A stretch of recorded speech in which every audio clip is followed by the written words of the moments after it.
Hi everyone, what's up guys? My name is Alex Lowry and welcome to another video guide where I will explore and guide you through the NIK collection software, which is a set of image filters that you can use to enhance the edit of your photos in a quick and efficient way. Let's get into in Lightroom and see some examples of the filters being used on some of my images. Let's go! So guys, we're in Lightroom now and I will show you how you can use the NIK collection of filters, for example, to improve this photo of the sea and some clouds at sunset. To begin with, I have already applied some global adjustments to the picture. I will add some clarity as well in order to set up the picture for usage with the NIK effects. Disclaimer, I have already installed the NIK effects collection and they're embedded in Photoshop and in Lightroom as well. With this picture, I will just right click and go edit in, and you can see here Analog Effects Pro 2 and all the other things here, color effects, define, perspective, sharpener, are part of the NIK collection. I will use the Color Effects Pro 4 filter,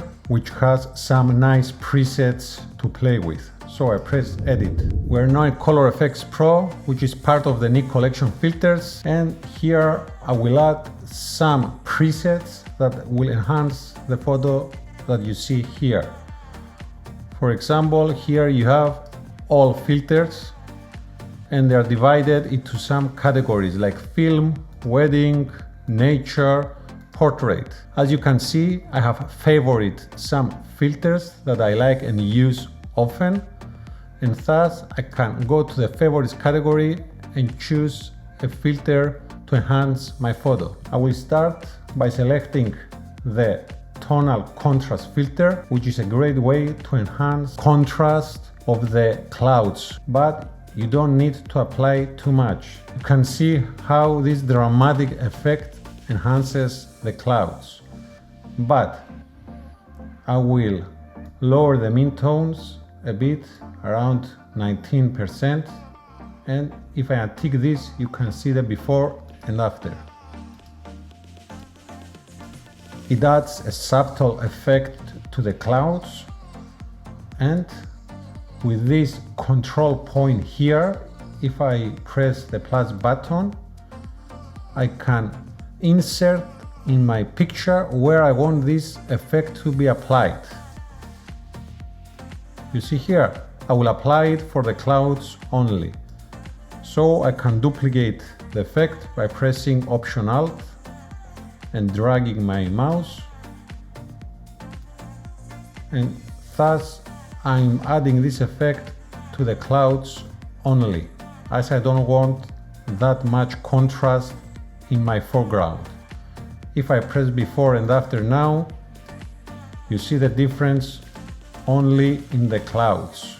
Next, I can add another filter here, and now I can add another preset to my photo. I will select the skylight filter and I will judge if it's good for this kind of photo. I don't like it here as it adds a lot of purples and warmth to the picture. Thus I will change my filter. I will select Brilliance Warm, and here we can add this perceptual saturation that it saturates the mid-tones of the picture.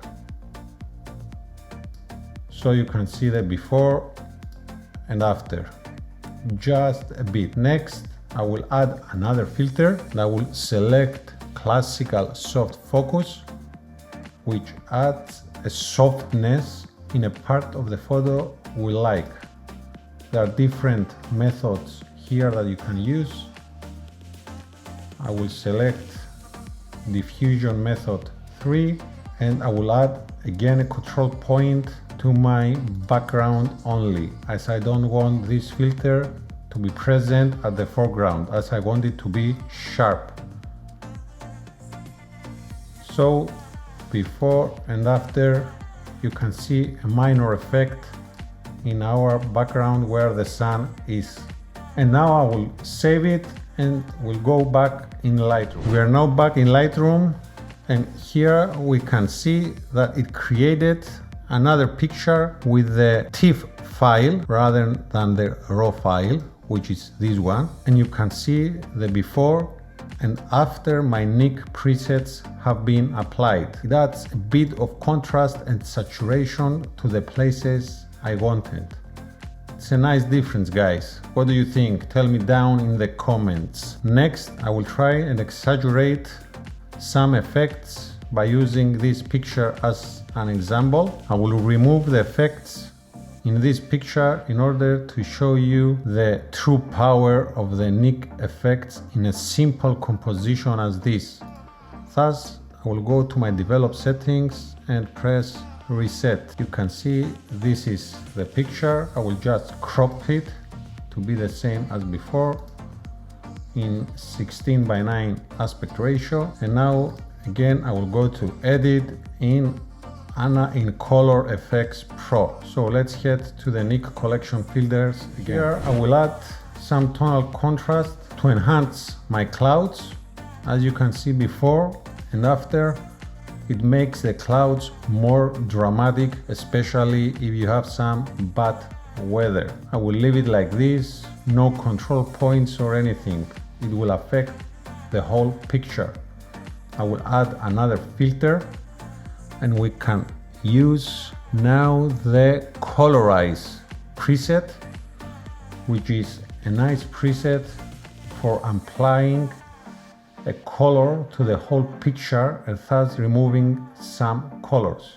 In this example, you can select a color that will dominate the whole picture. I will select this gray one. You see how much difference it makes. It now looks like a picture from a war movie. It makes it moody and dramatic. It's a very nice effect if you want to get creative. Next, I will add another filter. This time I will add the Pro Contrast and I will add some more contrast to this picture. I have added this dynamic contrast which adds the contrast to the midtones, and you can see the before and after. Now it's a more contrasty gray picture, less saturated, which gives you the feeling of a moody and dramatic storm, in my opinion. So I will save this and head back to Lightroom. We are now back in Lightroom, and again, if we see our details, it have created the TIFF file from the saved presets.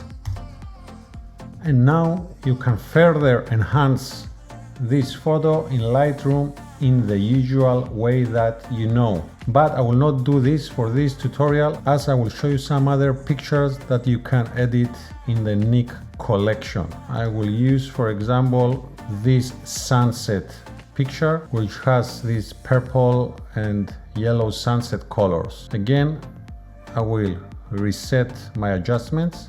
I will remove a bit of the purples as they are too much. And now I will head again in the Color Effects Pro. I will remove now the tonal contrast filter, as I don't like a lot of contrast for this kind of photo. And I will add an effect that enhances the sunsets. It's called Skylight Filter. You can see that adds some color cast in our foreground. You see it right here. If I increase the strength a bit, you see how it adds these nice yellow, red and purple tones to the whole picture. But for the clouds, it's too much, so I can again set a control point and remove the effect from a point that I don't like it. Thus, I will add it here in my clouds, and again I will duplicate it.